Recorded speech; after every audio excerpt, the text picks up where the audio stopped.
Kenapa agama diajarkan al-jannatu takhta aqdamil ummahat? Surga itu berada di bawah telapak kaki ibu. Coba itu contohnya. Digendong bersusah payah, dari tadi itu hadir, kepanasan, tidak pulang. Untuk apa? Karena mau dengar dakwah. Dan mau dengar dakwah sayang juga sama anak. Makanya adik-adik sekalian, ketika Anda durhaka sama ibumu, maka jangankan kau masuk surga, baunya surga diharamkan bagimu. Dengar ini cewek-cewek, sopan sama cowoknya, kurang ngajar sama mamaknya. Kalau mamaknya yang kasih tahu, apa sih mama tahu, itu kan dulu. Sekalinya cowoknya aja, iya deh bang, terserah abang aja deh, saya ikut, mana yang baik. Dongo. Tahu dongo?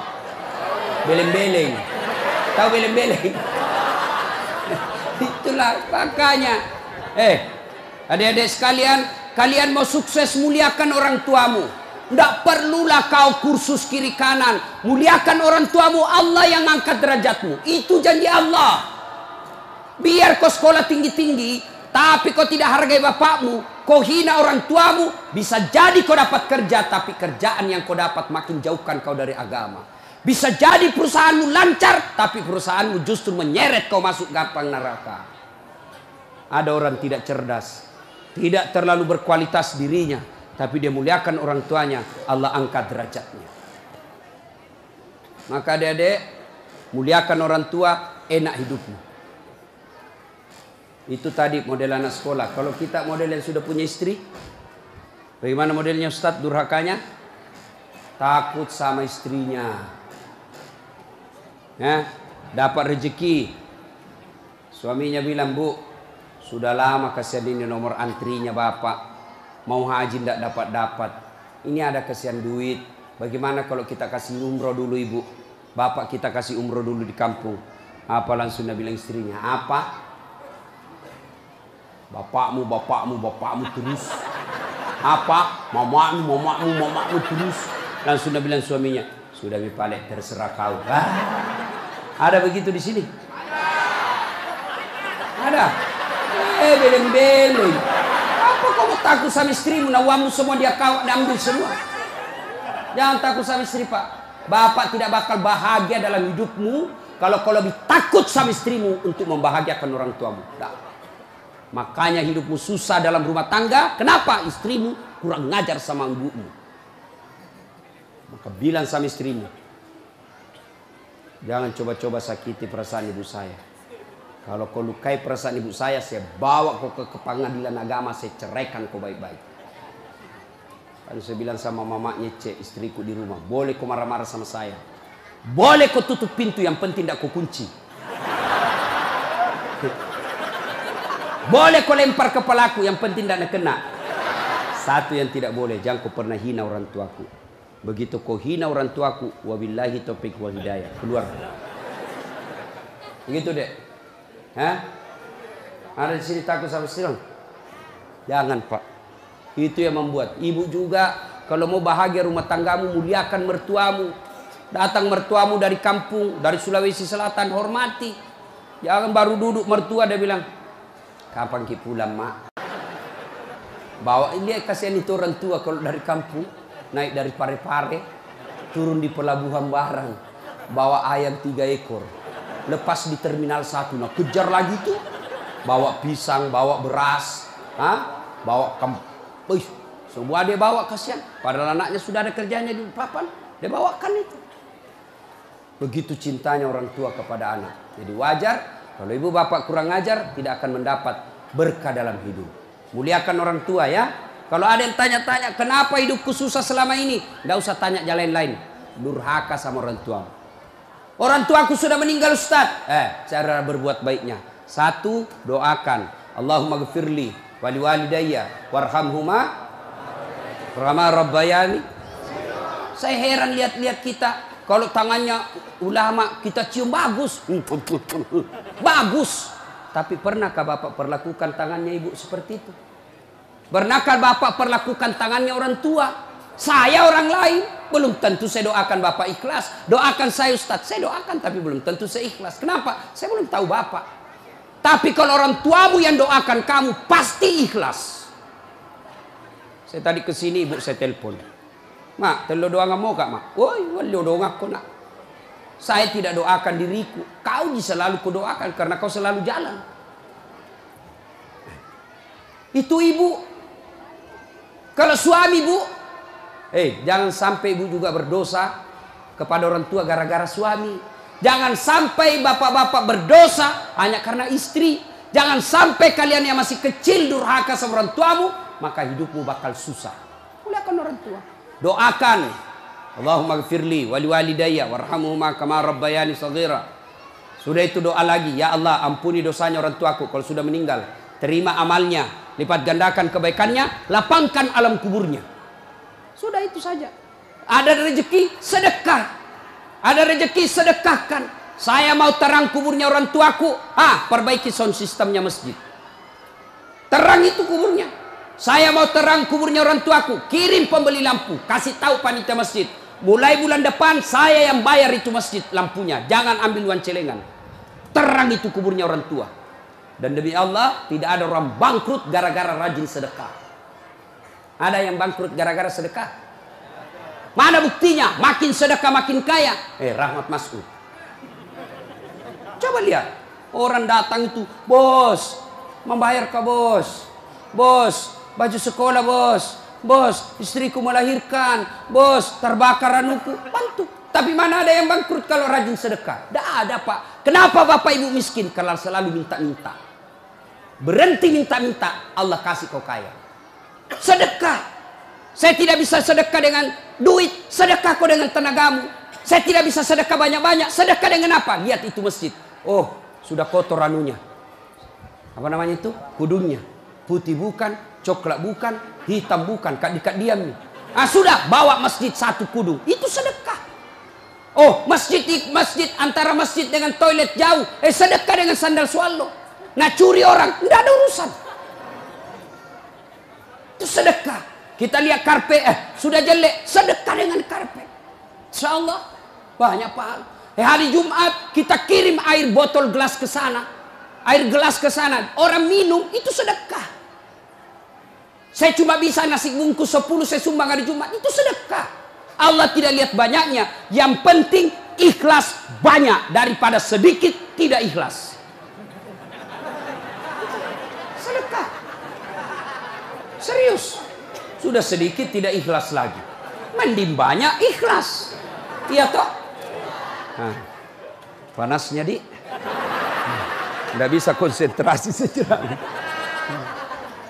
Lewat-lewat ketawa itu kak bos.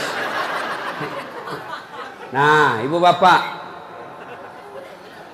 Salah satu sunnah yang dianjurkan Nabi sholat jamaah. Nabi kumpul-kumpul sama sahabat. Ya, enggak apa-apa, enggak apa-apa. Enggak usah kasih, enggak apa-apa, Pak. Sedikit lagi, 5 menit lagi. Menunggu orang masjid takwa. Ya. Nabi, saudara-saudara sekalian, kalian yang tetangga dengan masjid wajib datang berjamaah. Bertanya sahabat, mana tetangga masjid ya Rasul? Kanan masjid 40 rumah.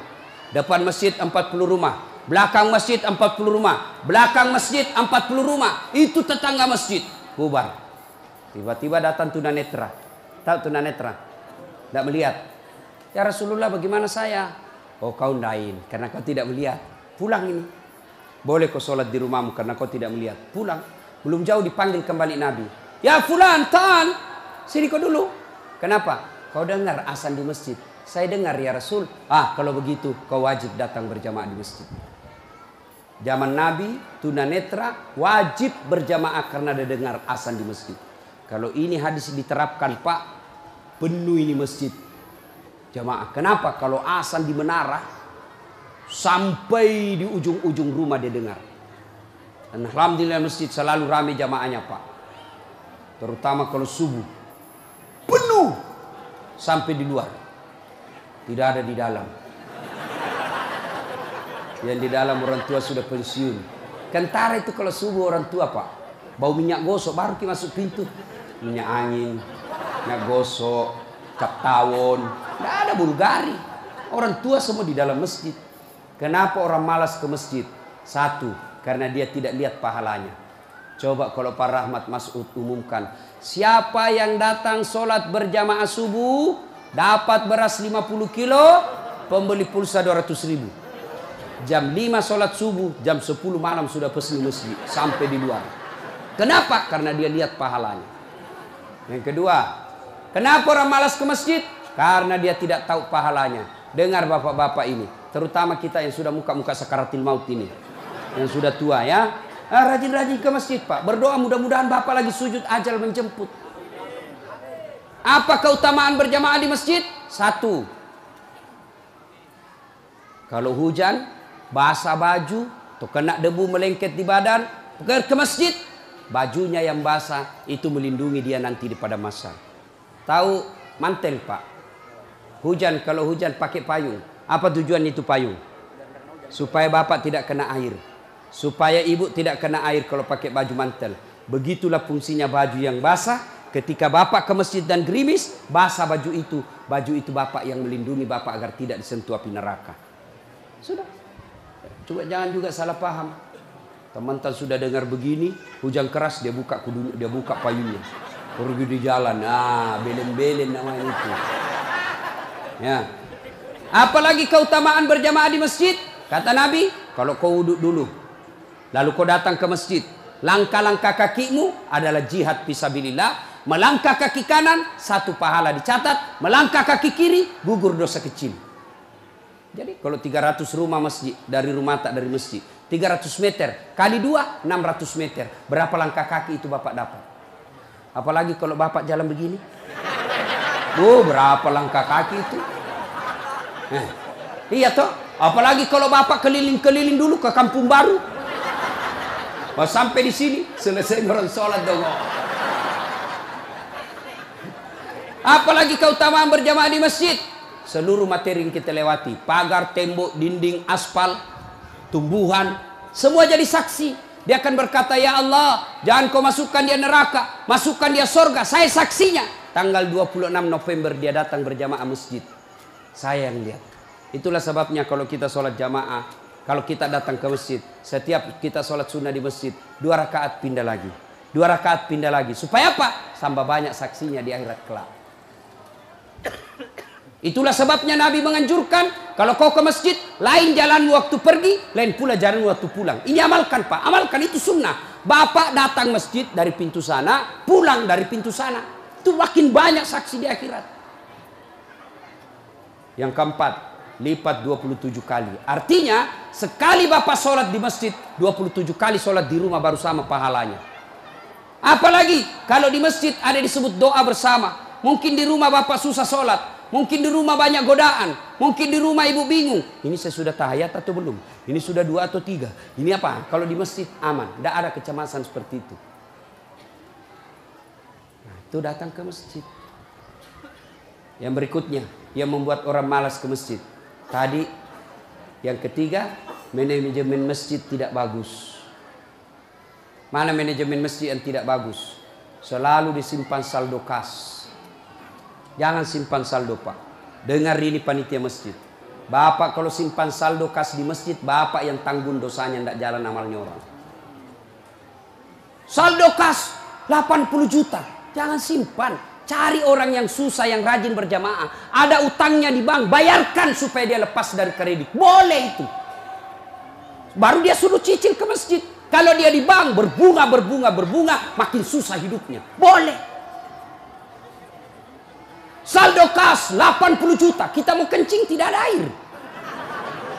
Kerannya rusak-rusak. Simpan, jangan. Berhenti jadi panitia kalau Bapak tidak bisa urus masjid. Yang sudah tua mundurlah. Kasih anak muda. Ini masjid bukan perusahaan punya. Begitukah di sini? Hah? Jangan marah Pak. Siapa suruh kau panggil Kak? Mau kok. Demi Allah Pak, Bapak tanggung kalau amalnya orang tidak jalan.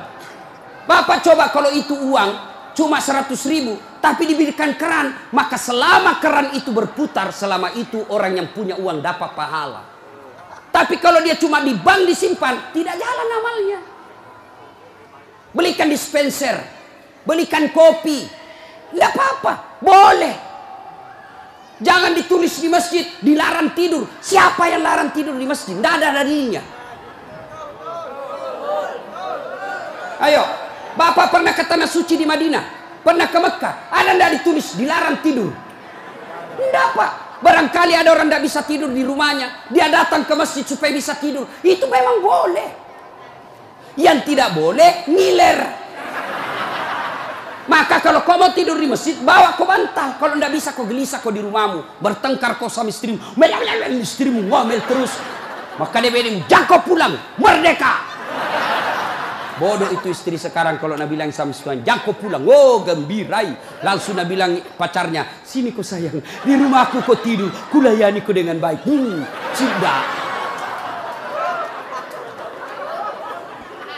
Jangan ditulis. Jangan bawa anak-anak berisik. Bersyukur kalau masih ada anak-anak berisik di masjid. Kalau tidak ada anak-anak berisik di masjid, maka tidak ada lagi nanti yang mau datang di masjid. Kalian juga orang tua, kalau anakmu mau ke masjid, belikan songkok dan baju baru. Anaknya mau pergi, Pak, mau pergi masjid, belikan nggak songkok? Apa dia bilang? Itu nak, songkok na nenek nu kau pakai. Anaknya nomor 7, songkok na nenek na nomor 10. Tak buas si songkok nama buas sih. Berteriak ni temannya, Pak Doja, Pak Doja, Pak Doja. Tidak mau ya nak tak pergi masjid. Hei. Ini masjid ini, sound systemnya tidak bagus. Kasih bagus. Ini saya kasih tahu Ki, tanya itu ahli tentang AC. Itu kalau ada AC besar begini, 2, dingin mini masjid. Tambah lagi itu. Tapi apa yang kasih panas? Karena Bapak pakai kipas. Itu kipas dengan AC, ibarat air dengan minyak. Tidak bisa dia menyatu. Kenapa? Itu AC ruangan harus tertutup. Kalau kipas tidak boleh tertutup. Kalau tertutup itu kipas, maka makin panas orang di dalam. Kenapa? Karena itu kipas perlu sirkulasi udara, perlu angin keluar masuk. Kalau tidak keluar masuk angin, maka angin yang ada itu saja nak putar terus, akhirnya jadi panas. Apalagi kalau ada yang bau keteknya di dalam. Pede masesano. Kege mak badaram mangi. Mak bau lasuna man sedinya. Itu mi pentingnya anak muda jadi pengurus masjid. Karena kalian kalau sudah tua tidak ada lu tahu. Kau juga anak muda, muliakan orang tua. Tempatkan di mana itu orang tua? Tempatkan sebagai penasehat masjid. Jangan masjid dikira dia punya. Ini lembaga, umat yang punya. Kasih karpet yang bagus. Ada saldo kas, jangan simpan Pak, Bapak berdosa. Tidak jalan amalnya orang. Apalagi membuat orang malas ke masjid. Apa? Kadang-kala apa? Sound sistemnya jelek. Begitu kita takbir, Allahu Akbar, langsung story.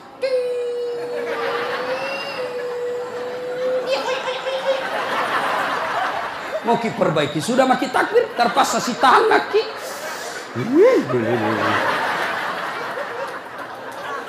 Apalagi membuat orang malas ke masjid. Apa? Kadang-kala muadzin. Jengkel orang dengar muadzin. Orang tua, sudah tua, tidak mau tom mengalah, mundur na wasangiko.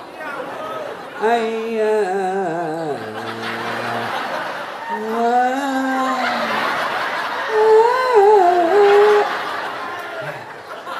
Namun dari iya siro tomato, iya siro. Coba. Iya. Apalah yang membuat orang malas ke masjid? Kadang-kala penceramah. Kita di rumah sudah bertengkar istri. Di kantor mumet pikiran. Kita datanglah ke masjid dengar ceramah. Mudah-mudahan kita dapat pencerahan. Ini bukan pencerahan, nak kasih takut kita terus. Dibakar pantatmu. Ditusuk. Nabi bilang tak boleh.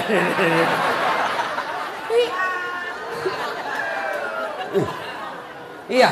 Apalagi yang kasih malas orang ke masjid? Kadang-kala apa? Imam. Ada juga imam suka sekali baca panjang. Tidak tahu juga apa nak baca.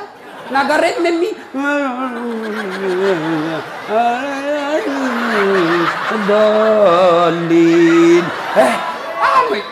Al-Fatihah paling nak baca.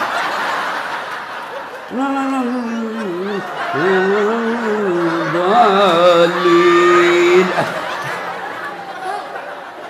Malam petoni, tidak jelas. Makanya kata Nabi, kalau kau jadi imam, dengar ini Pak Imam. Satu, baca kau yang ringkas. Kenapa? Karena jamaah kita di belakang macam-macam. Ada yang sudah tua tidak bisa lama berdiri. Ada anak muda yang baru datang, tidak senang yang lama-lama. Pulang di masjid, enak sembahyang di masjid. Ampun Ma Ustaz. Kenapa? Dia bilang itu mesti aliran sesat. Kenapa aliran sesat? Dia bilang sembahyang subuh 3 rakaat. Bukan 3 rakaat, sujud tilawah nama itu dong. Makanya tuh imam sebelum kau takbir jelaskan dulu jamaahmu. Adik-adik, ini kita sujud tilawah. Sunnah malam Jumat membaca surah As-Sajdah. Pada rakaat kesekian kita harus sujud. Ini bukan 3 rakaat tapi karena Allah perintah ayat itu dibaca sujud. Jelaskan. Yang sulit, wih, aliran apa ini? Kenapa 3 rakaat? Enggak, kau yang dongo.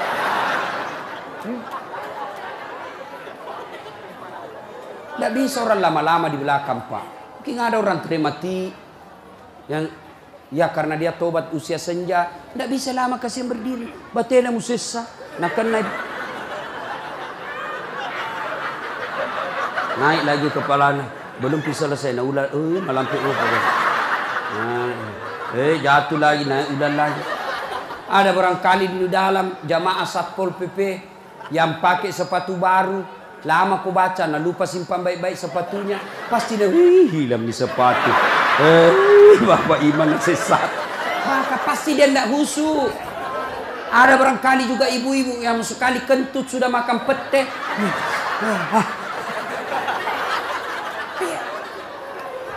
Ya. Yang kedua kata Nabi, kalau kau jadi imam, baca yang umumnya orang hafal. Tujuannya apa Ustaz? Satu, supaya jamaah ikut kalau dia hafal. Coba kalau kita imam baca Al-Fatihah, kita ikut juga toh. Kenapa? Karena kita hafal. Tapi coba imam membaca surah Al-Baqarah ayat 10 sampai 120. Nah, imam sibuk dengan bacanya, kita sibuk dengan hayalan tak. Mau ikut, tidak dihafal. Mau ruku, belum ruku, terpaksa dibaca semua pengumuman masjid. Keadaan keuangan masjid, saldo kas pengeluaran, sumbangan dari haji, dibaca semua. Belum selesai ini sudah dibaca satu palampang ini, satu ini dibaca lagi Persatuan Guru Republik Indonesia. Belum selesai imam dibaca lagi bajunya tim sukses Rahmat Masud, calon wali kota Balikpapan. Semua Pak dibaca. Siapa salah? Imam. Ada ini cerita gini, wallahu alam benar atau tidak. Ada penghafal Quran, dites bacaannya. Nah, kau imam, kau mau dengar bacaan imam lah dia. Dia baca betul yang susah. Hanya dia yang tahu. Tiba-tiba jatuh cicak di kepalanya. Tas silang itu, stres. Orang stres hilang bacaannya. Apa sambungannya ini ayat? Mau ruku, tidak tahu apa sambungannya? Tidak ada tuh bisa bantu. Terpaksa Nabi bilang imam, tolong bantu di belakang. Nabi bilang di belakang, saya juga tidak tahu. Tiba-tiba berteriak anak muda. Dia bilang, kalau begitu ya sudah, ya Allahu Akbar. Siapa salah? Siapa salah? Siapa salah? Ini waktu kuliah ini, kisah nyata. Waktu saya KKN. Belum Pak jadi ustaz waktu itu. Ada temanku, baru kenal ceritanya ini. Pikir sholat di posko. Dia pakai gamis. Baju ustaz sih. Aku bilang, alumni pesantren ini. Saya imam, dialah imam. Al-Fatihah lancar. Begitu dia baca Al-Kafirun, aku bilang macam apa? Macam apa ini? Wala antum abiduna ma a'bud, wala ana abidum ma abattum, wala antum abiduna ma a'bud, wala ana abidum ma, wala antum abid, wala ana. Jengkel temanku yang anak fakultas sastra. Langsung teriak, Nabi bilang, "Woi, kenapa itu tak putar-putar tidak mau sampai?" Nabi bilang, ini imam, ini juga kupikir. Kacau sholat. Siapa salah? Siapa salah? Ini waktuku SD di kampung, sembahyang asar. Bih, sujud Pak Imam lama sekali. Apa ini imam lama sekali sujud? Tiba-tiba ada temanku nangkat kepalanya, sembahyang asar tuh. Dan sudah, bih, tidak ada imam. Ternyata imam keluar dari pintu samping. Kacau mi sholat, bubar, tidak ada imam. Selesai sholat ditanya, Pak Imam, kenapa kau tinggalkan saf? Dia bilang, kentut kanan. Pak Imam, lain kali kalau Bapak Imam kentut, kasih bangun ki dulu supaya dilihat kau pergi. Dia bilang, ku sengaja nak, karena malu kak kau lihat. Kacau sholat, siapa salah? Siapa salah? Imam. Makanya agama mengajarkan dalam fikih sholat jamaah, hati-hati milih imam. Makmum siapa saja boleh jadi makmum. Mulai orang gila sampai orang sadar boleh jadi makmum. Mulai orang dewasa sampai belum balik boleh jadi makmum. Mulai orang cerdas sampai orang blow on boleh jadi makmum. Imam tidak boleh, hati-hati. Kenapa? Salah imam, kacau sapu. Maka hati-hati. Kalau salah imam, bubar jamaah. 2020 yang akan datang, Balikpapan akan milih imam. Wali kota. Kalau kau salah milih wali kota, sengsara hidupmu. Mengerti maksudku? Mengerti itu? Siapa yang panggil kak? Hah? Ada juga calon wali kota, datangkan artis. Tahu pernah mama ustad. Kalau artis nak datangkan kibu, terancam kibu. Datang itu artis, kelihatan dadanya, kelihatan pahanya, nak goyang di depannya suami tak. Enggak juga nak kasih lihat ki pahanya pak, nak kasih lihat ki saja. Dek tu napa keteni-teni ki pak? Enggak nak kasih pegang, dikasih lihat saja. Cancing-cing. Ada itu Pak Haji menonton ya. Coba kalau ustaz nih, kita dah tahu ini sholat jamaah. Itu enaknya kalau calon pemimpin, pemimpin kita yang juga calon pemimpin dekat dengan ulama. Jangan pemusuhi ulama. Yang penting jangan jadi manusia jarum apa itu? Jisamsu. Tahu jisamsu? Janji manis nyatanya palsu. Insya Allah para rahmat tidak begitu. Perlu ini perlu. Dia tanya, Ustaz bagaimana kalau perempuan? Boleh ibu perempuan ke masjid, tapi tidak dianjurkan. Tapi kalau mau ke masjid, jangan dilarang kata Nabi. Kenapa perempuan dulu tidak dianjurkan ke masjid? Karena dulu tidak aman. Kalau pergi sendiri diculik dan diperkosa dulu. Sekarang di Manggar aman. Siapa mau culik apalagi kalau ibu sudah 60 tahun. Siapa mau culik bu, bikin susah. Ada remaja. Ini ustadz yang ceramah. Tidak pernah saya pondok pak. Tidak pernah saya sekolah pondok. SD sekolah umum, SMP sekolah umum, SMA sekolah umum, sarjana sekolah umum, S2 sekolah umum, S3 sekolah umum. Di mana saya belajar agama? Datang ke masjid. Saya kalau Ramadan dulu zaman SMP dan SMA, saya sudah bermalam di masjid. Waktu itu belum saya tahu apa itu itikaf. Tapi ternyata itulah itikaf, tinggal di masjid. Apa kerjaku? Kalau sudah jam 2 teriaklah saya di masjid. Sahur, sahur, sahur. Kalau ada lebih kue bawa sedikit ke masjid. Kita mau juga buka puasa mau makan sahur di sini. Cuma ada dulu imam di kampungku aneh-aneh pak.